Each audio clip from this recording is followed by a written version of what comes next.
ഹൈക്കോടതിയിൽ നിന്ന് വിമർശനം നേരിട്ടതിന് പിന്നാലെ സർവകലാശാല അഭിഭാഷകനോട് വിശദീകരണം തേടി കേരള വൈസ് ചാൻസലർ.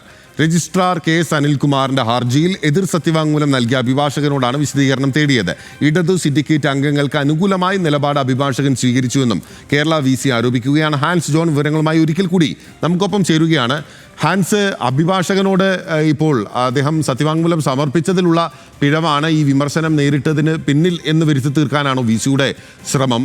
ആരുവഴിയാണ് ഈ വിശദീകരണം തേടിയത്? അഭിഭാഷകൻ വിശദീകരണം ഇപ്പോൾ നൽകും. തീർച്ചയായും ബിനിൽ, കഴിഞ്ഞ ദിവസം യൂണിയൻ പ്രതിനിധി യോഗത്തിലും വൈസ് ചാൻസലർ ഇത്തരത്തിലൊരു ആരോപണം ഉന്നയിച്ചിരുന്നു. ഈ ഹൈക്കോടതി രൂക്ഷ വിമർശനം ഉന്നയിച്ചതിന് പിന്നാലെ രജിസ്ട്രാറായിട്ടുള്ള KS അനിൽകുമാർ വ്യാജരേഖകൾ ചമച്ചാണ് കോടതിയിൽ സമർപ്പിച്ചത് എന്നായിരുന്നു VCയുടെ ആരോപണം. ഇതിന് പിന്നാലെയാണ് ഇപ്പോൾ സ്റ്റാൻഡിംഗ് കൗൺസിൽ അഭിഭാഷകനോട് വൈസ് ചാൻസലർ വിശദീകരണം തേടിയിരിക്കുന്നത്. ഈ വിശദീകരണം രജിസ്ട്രാർ ഇൻചാർജ് ആയിട്ടുള്ള മിനി കാപ്പൻ വഴിയാണ് തേടിയിരിക്കുന്നത് എന്നാണ് നമുക്ക് ലഭിക്കുന്ന വിവരം. ഇതിൽ പ്രധാനമായും പറയുന്നത് ഈ ഹർജിക്കാരനായ രജിസ്ട്രാർ KS അനിൽകുമാറും അതിനോടൊപ്പം തന്നെ എതിർ സത്യവാങ്മൂലം നൽകാനുള്ള സർവകലാശാലയ്ക്ക് വേണ്ടിയും ഒരാൾ തന്നെയാണ് വിശദീകരണം നൽകിയത് എന്നാണ് വൈസ് ചാൻസലറുടെ ആരോപണം. അത് രജിസ്ട്രാറായിട്ടുള്ള KS അനിൽകുമാർ തന്നെയാണ് ഇരു വിഭാഗങ്ങൾക്കും വേണ്ടി വിശദീകരണം നൽകിയതെന്നാണ് ഇപ്പോൾ വൈസ് ചാൻസലർ പറയുന്നത്. രജിസ്ട്രാർ ഇൻചാർജ് ആയിട്ടുള്ള മിനി കാപ്പൻ നൽകിയ വസ്തുതാ വിവരണ സ്റ്റേറ്റ്മെന്റ് മറച്ചുവെച്ചുകൊണ്ട് അഭിഭാഷകൻ കോടതിയിൽ വിശദീകരണം നൽകി. ഇതിൽ പ്രധാനമായും പറയുന്നത് കഴിഞ്ഞ ജൂൺ 6-നാണ് സിൻഡിക്കേറ്റ് യോഗം ചേർന്നത്. ഈ സിൻഡിക്കേറ്റ് യോഗം വൈസ് ചാൻസലർ പിരിച്ചുവിട്ടു എന്ന ആ വിവരം അഭിഭാഷകൻ മറച്ചുവെച്ചു. ഇതിനോടൊപ്പം തന്നെ സിൻഡിക്കേറ്റ് യോഗം മറ്റൊരു സിൻഡിക്കേറ്റ് അംഗത്തിൻ്റെ അധ്യക്ഷതയിൽ ചേരുകയും ഈ യോഗം രജിസ്ട്രാറായിട്ടുള്ള KS അനിൽകുമാറിൻ്റെ സസ്പെൻഷൻ പിൻവലിച്ചു എന്നുള്ള വിവരമാണ് അഭിഭാഷകൻ കോടതിയെ അറിയിച്ചതെന്നാണ് വൈസ് ചാൻസലർ ഇപ്പോൾ ആരോപിക്കുന്നത്. ഇടത് സിൻഡിക്കേറ്റ് അംഗങ്ങൾക്കും അതിനോടൊപ്പം തന്നെ രജിസ്ട്രാറായിട്ടുള്ള KS അനിൽകുമാറിനും ഇതുമൂലം അനുകൂലമായ ഒരു നിരീക്ഷണം കോടതിയുടെ ഭാഗത്തു നിന്നുണ്ടായി എന്ന വിലയിരുത്തലാണ് വൈസ് ചാൻസലർ എന്തായാലും ഉള്ളത്. നിലവിൽ അഭിഭാഷകനോട് അടുത്ത ദിവസങ്ങളിൽ തന്നെ വിശദീകരണം നൽകാനാണ് കഴിയുന്നതും ഇന്ന് തന്നെ വിശദീകരണം നൽകാനാണ് വൈസ് ചാൻസലർ നിർദ്ദേശിച്ചിരിക്കുന്നത്. കാരണം നാളെയാണ് വീണ്ടും ഈ വിഷയത്തിൽ ഈ ഹർജിയിൽ കോടതി വാദം കേൾക്കുന്നത്. അതിനു മുൻപ് തന്നെ അഭിഭാഷകനോട് വിശദീകരണം തേടിയതിനു ശേഷം കോടതിയെ അറിയിക്കാനാണ് വൈസ് ചാൻസലറുടെ തീരുമാനം. അതിനോടൊപ്പം തന്നെ വൈസ് ചാൻസലർക്ക് വേണ്ടി മറ്റൊരു അഭിഭാഷകനും കോടതിയിൽ നാളെ ഹാജരാകും. ബിനിൽ, മറ്റൊരു അഭിഭാഷകൻ കൂടി കോടതിയിൽ ഹാജരാവുകയാണ്. VCക്ക്, അതായത് കേരള സർവകലാശാലയിൽ നിന്ന് നൽകിയിട്ടുള്ള അഭിഭാഷകനിൽ തൃപ്തിയില്ല എന്ന് തന്നെയാണല്ലോ അതിലൂടെ വ്യക്തമാകുന്നത്. മാത്രമല്ല, നാളെ ഇപ്പോൾ ഇതിൽ വാദം പുനരാരംഭിക്കുമെന്നുള്ളതാണ് നേരത്തെ ഷംന സിയാദ് ലീഗൽ കറസ്പോണ്ടന്റിന് റിപ്പോർട്ട് ചെയ്തത്. അപ്പോൾ വാദം പുനരാരംഭിക്കുമ്പോൾ കൂടുതൽ ശക്തമായ വാദമുഖങ്ങൾ ഉയർത്തണമെന്ന് വൈസ് ചാൻസലർക്കുണ്ട്.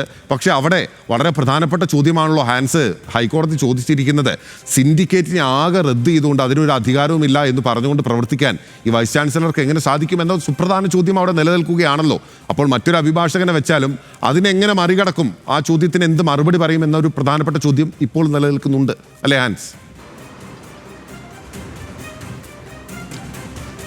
തീർച്ചയായും ബിനിൽ, കഴിഞ്ഞ ദിവസം ഹൈക്കോടതിയുടെ വിമർശനങ്ങൾ വൈസ് ചാൻസലറെ സംബന്ധിച്ചിടത്തോളം വളരെ താങ്ങാൻ കഴിയുന്നതിലും അപ്പുറമായിരുന്നു. കാരണം ഇത്തരത്തിൽ രൂക്ഷമായൊരു വിമർശനം ഉണ്ടാകുമോ എന്ന് വൈസ് ചാൻസലറും പ്രതീക്ഷിച്ചിരുന്നില്ല. കോടതി ചോദിച്ചത് രജിസ്ട്രാറെ സസ്പെൻഡ് ചെയ്യാൻ എങ്ങനെയാണ് VCക്ക് അധികാരം എന്നുള്ളൊരു ചോദ്യമാണ് ചോദിച്ചത്. സിൻഡിക്കേറ്റ് ഈ തീരുമാനം റദ്ദാക്കിയല്ലോ, അതെന്തുകൊണ്ട് അംഗീകരിച്ചില്ല എന്നതടക്കമുള്ള രൂക്ഷ വിമർശനങ്ങളും നിരീക്ഷണങ്ങളും ഹൈക്കോടതിയുടെ ഭാഗത്തുനിന്നും ഉണ്ടായി. പക്ഷെ അപ്പോൾ പോലും തനിക്ക് അനുകൂലമായൊരു നിലപാട് ഹൈക്കോടതിയുടെ ഭാഗത്തുനിന്ന് ഉണ്ടാകുമോ എന്നുള്ള പ്രതീക്ഷയിൽ കൂടിയാണ് മോഹനൻ കുന്നുമേലുള്ളത്. അതിൻ്റെ ഭാഗമായി തന്നെയാണ് അദ്ദേഹം തൻ്റെതായ രീതിയിൽ ഒരു അഭിഭാഷകനെ ഇപ്പോൾ ഹൈക്കോടതിയിലേക്ക് അയക്കുന്നത്. കഴിഞ്ഞ തവണയും ഇത്തരത്തിൽ താൽക്കാലിക വൈസ് ചാൻസലർ ഇൻചാർജ് ആയിട്ടുള്ള സിസ തോമസ് ചുമതലയേറ്റെടുത്ത സമയത്തും നമ്മൾ കണ്ടതാണ് തനിക്ക് വേണ്ടി, വൈസ് ചാൻസലർക്ക് വേണ്ടി പ്രത്യേകം ഒരു അഭിഭാഷകനെ നിയമിച്ചത്. സർവകലാശാല സ്റ്റാൻഡിംഗ് കൗൺസിൽ മറ്റൊരു വഴിക്കും വൈസ് ചാൻസലറുടെ അഭിഭാഷകൻ മറ്റൊരു വിശദീകരണവുമാണ് ഹൈക്കോടതിയിൽ നൽകിയത്. അതുകൊണ്ട് തന്നെ സർവകലാശാല ചട്ടങ്ങൾ ചൂണ്ടിക്കാണിച്ചുകൊണ്ടായിരിക്കും വൈസ് ചാൻസലറുടെ വാദം. തൻ്റെ പ്രത്യേകം അധികാരം ഉപയോഗിച്ചുകൊണ്ടാണ് ഇത്തരത്തിൽ രജിസ്ട്രാറായിട്ടുള്ള KS അനിൽകുമാറിനെ സസ്പെൻഡ് ചെയ്തത്.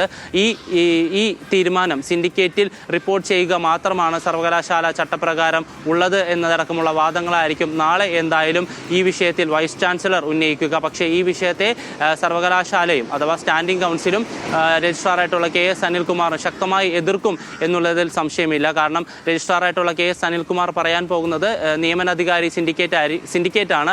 അതുകൊണ്ട് തന്നെ സിൻഡിക്കേറ്റ് തൻ്റെ സസ്പെൻഷൻ നടപടി റദ്ദാക്കിയിട്ടുണ്ട് എന്നതടക്കമുള്ള വാദങ്ങളായിരിക്കും രജിസ്ട്രാറായിട്ടുള്ള KS അനിൽകുമാർ ഉന്നയിക്കുക. പക്ഷേ ഈ വിഷയത്തിൽ ഇനി ഒരു അടിയന്തര നടപടി അല്ലെങ്കിൽ ഒരു ശാശ്വത പരിഹാരം ഉണ്ടാകേണ്ടത് കോടതിയിൽ നിന്ന് തന്നെയാണ്. അല്ലെങ്കിൽ അല്ലാത്ത പക്ഷം ഈ അധികാരപ്പോര് വീണ്ടും വീണ്ടും നീളും എന്നതിൽ സംശയമില്ല. നാളത്തെ വാദം എന്തായാലും നിർണായകമാണ്. വരും ദിവസങ്ങളിലെ ഹൈക്കോടതി വിധിയും ഇരുപക്ഷങ്ങളെ സംബന്ധിച്ചിടത്തോളം വളരെ നിർണായകമാണ്. ബിനിൽ, ശരി, ഈ പ്രസവവുമായി ബന്ധപ്പെട്ട് വളരെ നിർണായകമായിരിക്കും. അത് മാത്രമല്ല, വൈസ് ചാൻസലർമാരുടെ ഇടപെടലുമായി ബന്ധപ്പെട്ട ഒരു ഗൈഡ് ലൈൻ ഹൈക്കോടതിയുടെ ഭാഗത്ത് നിന്ന് അല്ലെങ്കിൽ ഒരു ഗൈഡ് ലൈനായി മാറുമോ ഈ വിധി എന്നുള്ളതും പ്രധാനമായും നോക്കിക്കാണുകയാണ് കേരളം, വിദ്യാഭ്യാസ കേരളം. എന്തായാലും നാളെയാണ് ഈ വാദങ്ങൾ പുനരാരംഭിക്കുക. ഹാൻസ് ജോണാണ് വിവരങ്ങൾ നൽകിയത്.